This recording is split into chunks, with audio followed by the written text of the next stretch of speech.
Hello everyone and welcome to Box Office Receipts. I'm your host Tyler Callahan and we got a lot of news to cover, but we focus first on the domestic box office as we start off March strong thanks to Creed 3. Opening in first place is Creed 3 with 58.6 million. In second place is Ant-Man and the Wasp: Quantumania with 12.4 million for a total of 186.7 million. Third place was Cocaine Bear with 11 million for a total of 41.2 million. Fourth place was Demon Slayer to the Swordsmith Village, which opened to $10.1 million. And in fifth place was Jesus Revolution with 8.6 million for a total now of 30.5 million. So let's talk about Creed 3. It's got great reviews, great word of mouth with an A- cinema score, and it came in above projections. Overall, this is a big win for MGM, Amazon, and of course, Michael B. Jordan. Don't be surprised if he directs more films down the road, because clearly he can do that as well. As of now, if the legs hold, it'll become the biggest film in the Rocky franchise, at least domestically, obviously without adjusting for inflation. But still, even just looking at Creed films, this is the biggest opening of all three by a long shot. As for Ant-Man, not much else to say. That has already been said.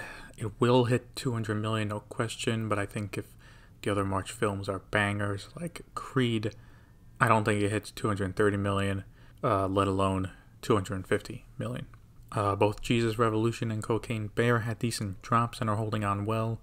As for Demon Slayer, well, the first movie was a massive hit, this one not so much, but from what I've read, this is not a new movie, but basically a big TV special, taking the last two episodes from the last arc with the first episode of the upcoming arc and put it into one.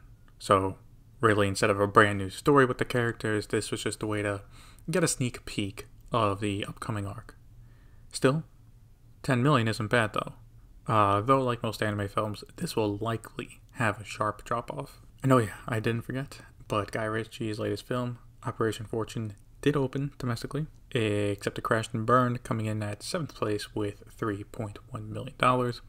Now, it was only in 2,168 theaters, but it seems Lionsgate bought the rights for the movie more for the digital and streaming play and not a theatrical one. Because if they did, they would have waited until April and do a bigger marketing push for it. This was just rushed out. In China, we got another new release, but it did not have much of an impact on the box office. Opening in first place was a crime thriller called Cyber Heist with 6.2 million. In second place was A Guilty Conscience with 5.1 million for a total of $18.1 million. Third place was The Wandering Earth 2 with 4.5 million for a total of $588.3 million. Fourth place was Full River Red with 3.2 million for a total of $668.1 million. And in fifth place was Ant-Man and the Wasp: Quantumania with 3.1 million for a total now of $37.7 million. As for new Hollywood movies getting approved for release, Sony got two this week. First is Lyle Lyle Crocodile, which was approved and will come out April 15th. And 65 starring Adam Driver was also approved for release, coming out March 31st. Personally, I'm not expecting either of them to make much at the box office. Taking a look at international numbers, Creed 3 also did fantastic overseas, earning 41.8 million for a worldwide opening weekend of 100.4 million. While this is a big win domestically for MGM, internationally, this is a hit for Warner Brothers since this is their first film under the distribution deal between them and MGM. As for Ant-Man and the Wasp: Quantumania, it made another 22 million for a worldwide total of 419.5 million. While it has slowed down, it might still be able to make $500 million, though it'll need to hurry up now as it'll have to face a lot of competition in March. Cocaine Bear made another 3.1 million for a worldwide total of 52 million worldwide. Magic Mike's Last Dance earned another 1.9 million for a worldwide total of 52.3 million. Babylon still is being carried hard by international markets, earning another 600,000 for a total of 63.4 million. Of that 63.4, 48 million of it is from international markets. And finally, Avatar: The Way of Water earned 6.1 million for a worldwide total of $2.28 billion.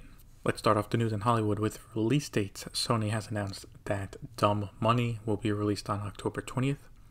This is the film about the short squeeze on GameStop stock, starring Seth Rogen, Sebastian Stan, and Pete Davidson, among others. This has a great cast, and the events that unfolded are definitely movie-worthy. Looking forward to it. Deadline is exclusively reporting A24's lineup for the summer movie season, as they are set to release 3 films. The first will be You Hurt My Feelings, starring Julia Louis-Dreyfus, which will come out May 26th for Memorial Day weekend. The next one will be Past Lives, which will start with a limited release on June 2nd. And the third film will be Talk to Me, coming out on July 28th. Talk to Me will be a one to keep an eye out for, as A24 bought it at Sundance and got into a bidding war with Universal for the horror film. So let's see, it's a horror movie that got positive reception and had a bidding war. Yeah, this could do good toward the end of summer. In another exclusive from Deadline, TriStar Pictures has acquired Thanksgiving, a slasher film being directed by Eli Roth and made by Spyglass Media Group. While it was not outright said in the article, this will likely be distributed by Sony, as TriStar is a subsidiary of them. No word yet on a release date, just that they will be going into production very soon. I feel if they can make it, maybe they should try to release it for this Thanksgiving. It would be a fast turnaround, but I don't think it's going to be a very big movie either. I think this is going to be more of a smaller budget slasher film. Sony has acquired another film through Sony Picture Classics. They have bought the global rights to Shortcomings, which is the directorial debut of Randall Park.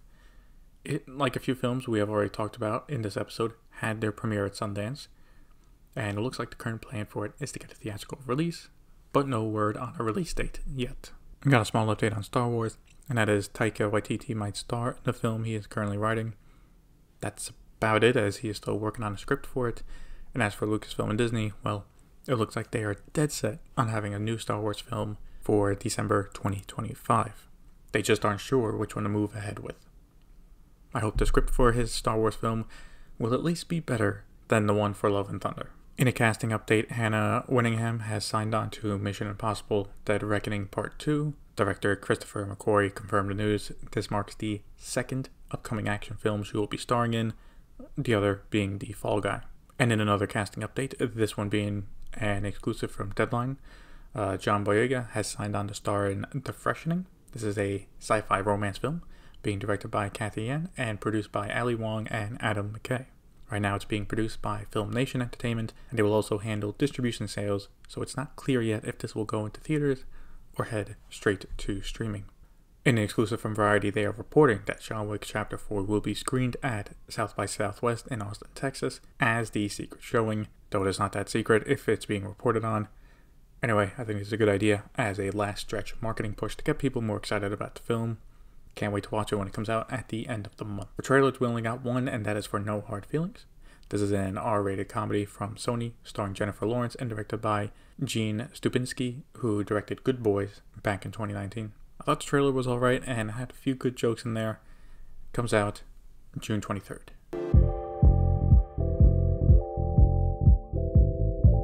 For VOD Premium, let's start off with Amazon and an exclusive from Deadline. Amazon Studios has a new film in development called The Understudy and will be produced by Amazon Studios and Westbrook Studios.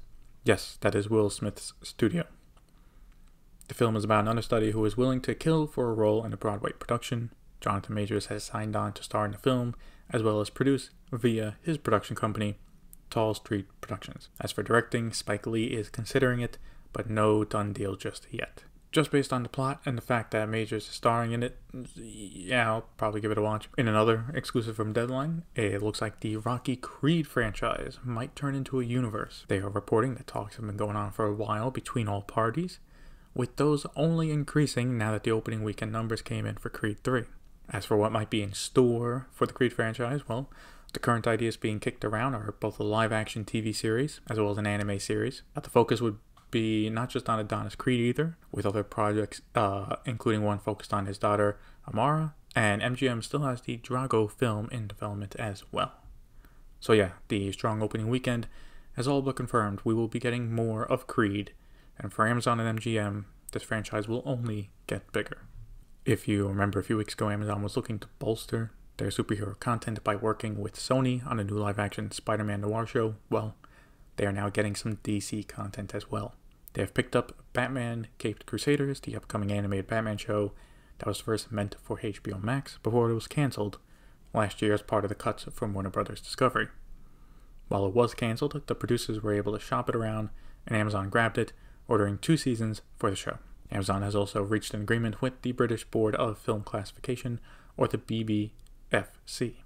The agreement will have Amazon work on making age ratings for their content, and the BBFC on their side will assist with Amazon as they adapt to rating their content via their system. The BBFC has been working with other streamers already and helping them rate their content, including Apple TV+, Lionsgate+, and the Sky Store. Finally, for Amazon, they released a trailer for what they are hoping is to become one of their big shows this year. It's a spy series called Citadel and stars Richard Madden, Priyanka Chopra Jones, and Stanley Tucci.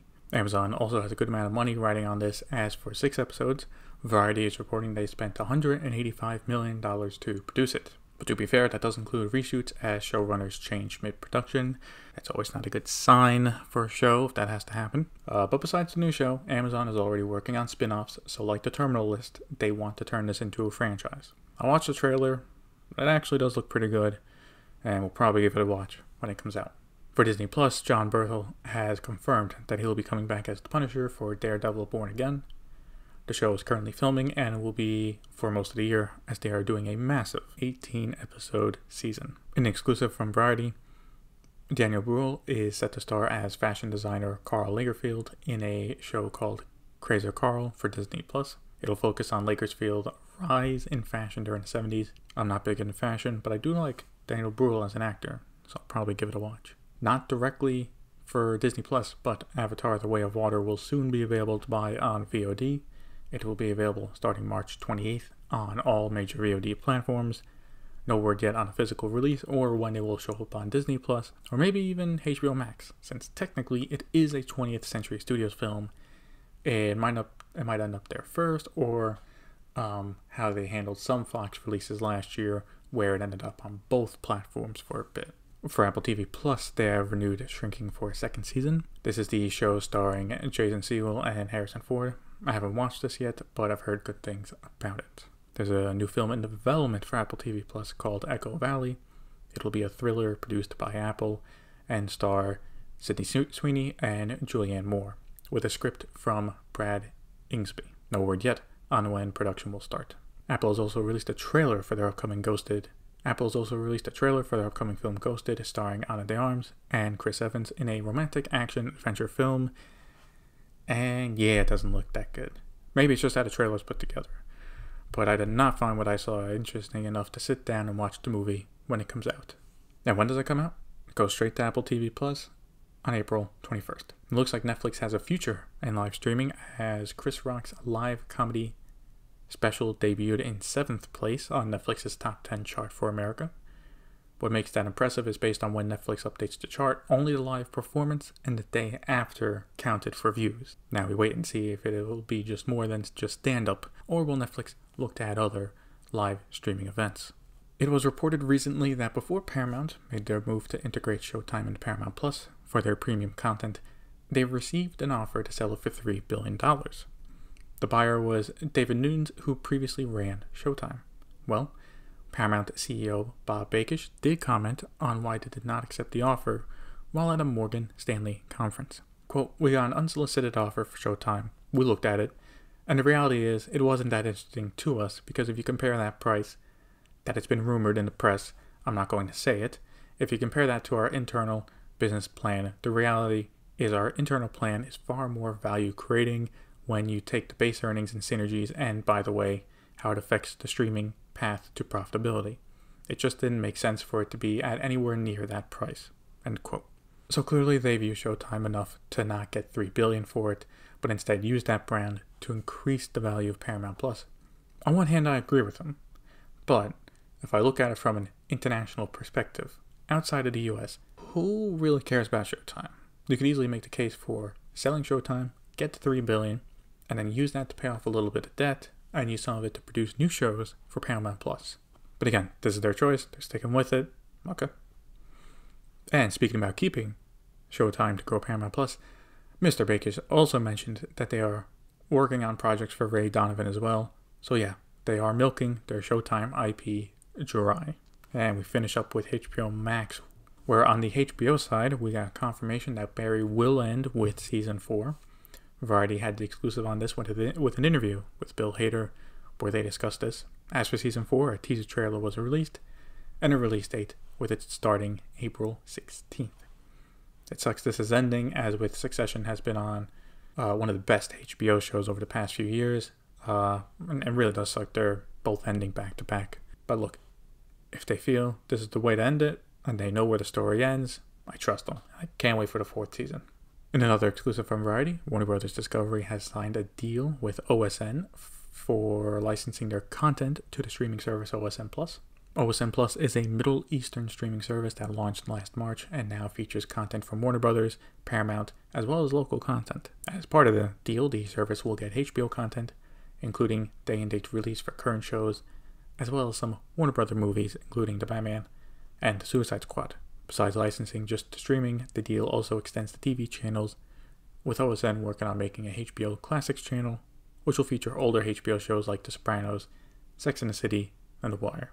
And that wasn't the only distribution deal made either, as Warner Bros. Discovery have renewed their deal with Unext in Japan for their HBO content. These deals aren't surprising because with the upcoming merged service of HBO Max and Discovery Plus, they have stopped expanding HBO Max to other countries and are waiting for the new service to debut before focusing on rolling that out worldwide. Since that will take time, it makes sense to have these distribution deals in place in the meantime to make money. And that is it for this episode of Box Office Receipts. You can follow me on Twitter and on Facebook. Links to those are in the show notes. Thank you for listening, and see you next time.